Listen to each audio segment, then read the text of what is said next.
Kita ke informasi selanjutnya, Saudara. Polres Jakarta Utara kembali melakukan olah TKP lanjutan terkait dengan kematian ayah dan anak di Koja, Jakarta Utara. Polisi membawa 12 sampel dari tempat kejadian perkara. Dari hasil olah TKP yang dilakukan kemarin, polisi membawa ada 12 sampel yang terdiri dari cairan, sisa makanan, dan beberapa benda yang dianggap penting untuk diperiksa di laboratorium forensik. Dalam olah TKP, polisi bekerja sama dengan Asosiasi Psikologi Forensik Universitas Indonesia atau APSIFOR UI untuk mengolah TKP dan mengumpulkan sisa-sisa barang bukti yang akan diobservasi.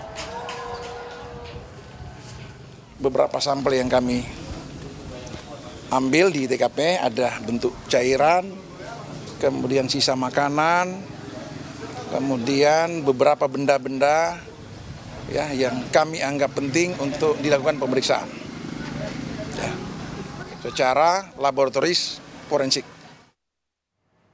Dalam kasus ini, kriminolog Universitas Indonesia Adrianus Meliala melihat ada pola sejenis dengan kasus penemuan jasad keluarga di Cinere, Depok, Jawa Barat, dan juga Kalideres, Jakarta Barat beberapa waktu yang lalu. Ada 3 kemungkinan penyebab kematian korban. Adanya penyakit kronis yang tidak ditangani secara medis, gaya hidup menarik diri dari keriuhan masyarakat, atau adanya kemungkinan niat bunuh diri yang bisa dipicu oleh 2 penyebab sebelumnya.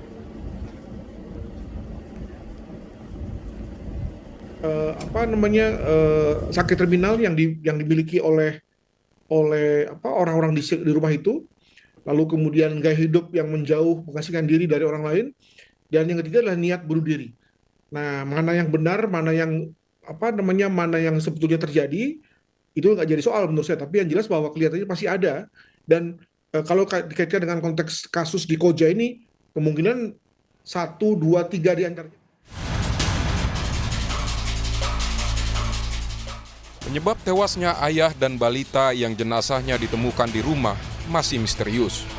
Lurah Tugu Selatan, Koja, Jakarta Utara mengungkapkan keluarga tersebut termasuk keluarga yang mampu dengan status ekonomi menengah ke atas, sehingga tidak tercatat sebagai keluarga penerima bantuan sosial. Sang ayah diketahui adalah agen perjalanan ibadah umroh. Status kepemilikan rumah pun milik sendiri. Keluarga korban juga mempunyai 1 unit mobil dan sepeda motor. Meski demikian, korban dan keluarganya jarang bersosialisasi dengan warga sekitar. Secara kasat mata mampu karena rumahnya 2 blok ya, rumahnya 2 blok dan 2 lantai. Kemudian lantai yang bawah 2 itu ada 2 lokal disewakan untuk warung. Ini keluarga mampu. Keluarga mampu. Ada mobil, ada motor. Cuman informasi dari warga memang agak tertutup. Tertutupnya begini, kalau nggak diajak ngomong dia nggak ngomong.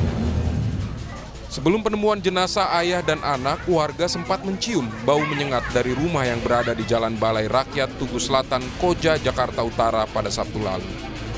Babinsa Koramil 01 Koja Serda Bambang Dwiratmoko yang mendapat laporan itu lalu bergegas memeriksanya.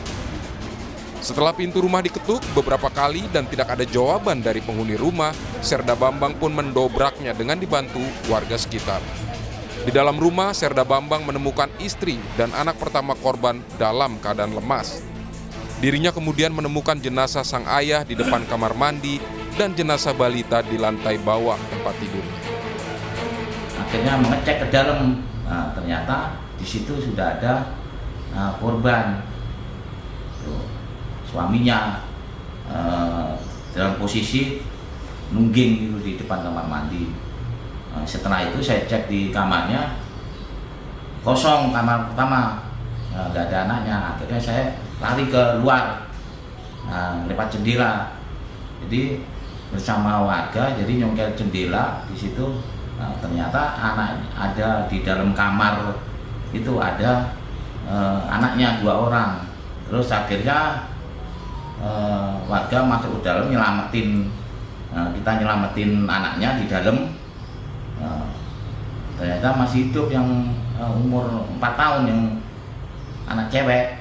Akhirnya kita keluarin, terus yang satunya kita lihat udah meninggal. Polisi masih terus menyelidiki kasus tewasnya ayah dan balitanya. Sejumlah barang bukti pun telah dibawa untuk diperiksa. Tim Liputan, Kompas TV.